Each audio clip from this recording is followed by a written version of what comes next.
Okay mga idol, tayo maglo-loading. Okay. Tingnan lang mga idol sa mga nag-upisa kung paano paglo-loading ko at pagkuha ng lupa. Yan lang Yan lang mga idol. Dahan-dahan lang. Dahil hindi mo talaga madali. Unahin yung punuin doon sa may pinaka unahan niya. Ano dyan Yan, para makita yung karga. Ma-estimate natin yung tamang karga at pantay. Huwag tagilid mga idol ha, kailangan pantay kasi mahirap pag tagilid, pag dam pwedeng matumba yung truck kung tagilid, lalo pag yung tinungtungan niya malambot. Ganun mga idol ha, yan ang payo ko lang sa inyo.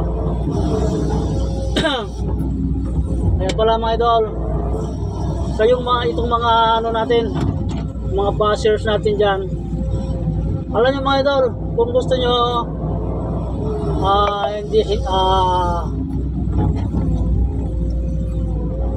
hindi ko kailangan yung mga opinion ninyo mga idol. Kung kayo mga basher, yan sinasabi ko, pwede kayong umalis sa aking mga video, huwag yung panuorin para wala kayong makakita na wala kayong masabi. Ngayon sa inyo, kung gusto ninyo, kumuha kayo ng sarili nyong video at sabihin nyo kung ano yung nararapat, kung ano yung tama na para sa inyo. Ganun lang mga idol. Huwag kayong sita sa mga video ng iba. Kung nakita nyo yung nagtuturo yung tao, kung ayaw nyo suportahan, edi wag na lang ninyong panoorin, umiskip na lang kayo. Ganun na lang. Kasi nawawala ang focus ng isang nagbibigay ng idea pag ganyan ang mga ginagawa ninyo. Yan lang ang pagkarga mga idol Tapos patayin ninyong ganyan. Kasi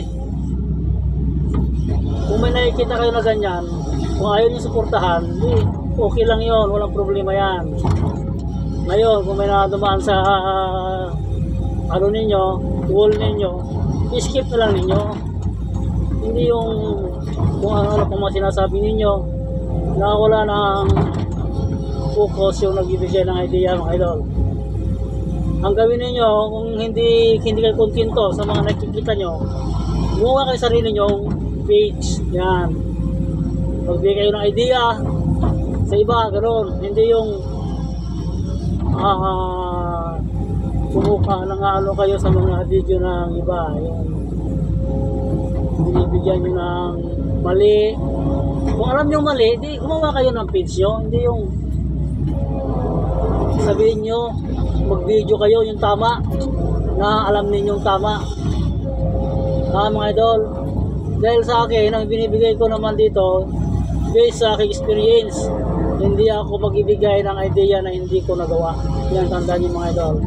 Kasi mahirap magbigay ng idea na hindi mo man nagawa, para may papaliwanag yon. Okay? Kaya yung kayong mga baser, hindi kayo kawalan dito sa aking mga video.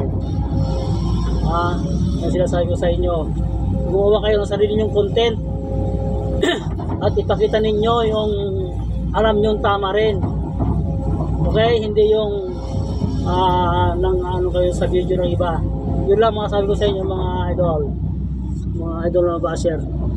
Hindi ko kailangan ang support, hindi ko kailangan yung kumita ako dahil sa inyo. Okay? God bless sa ating lahat.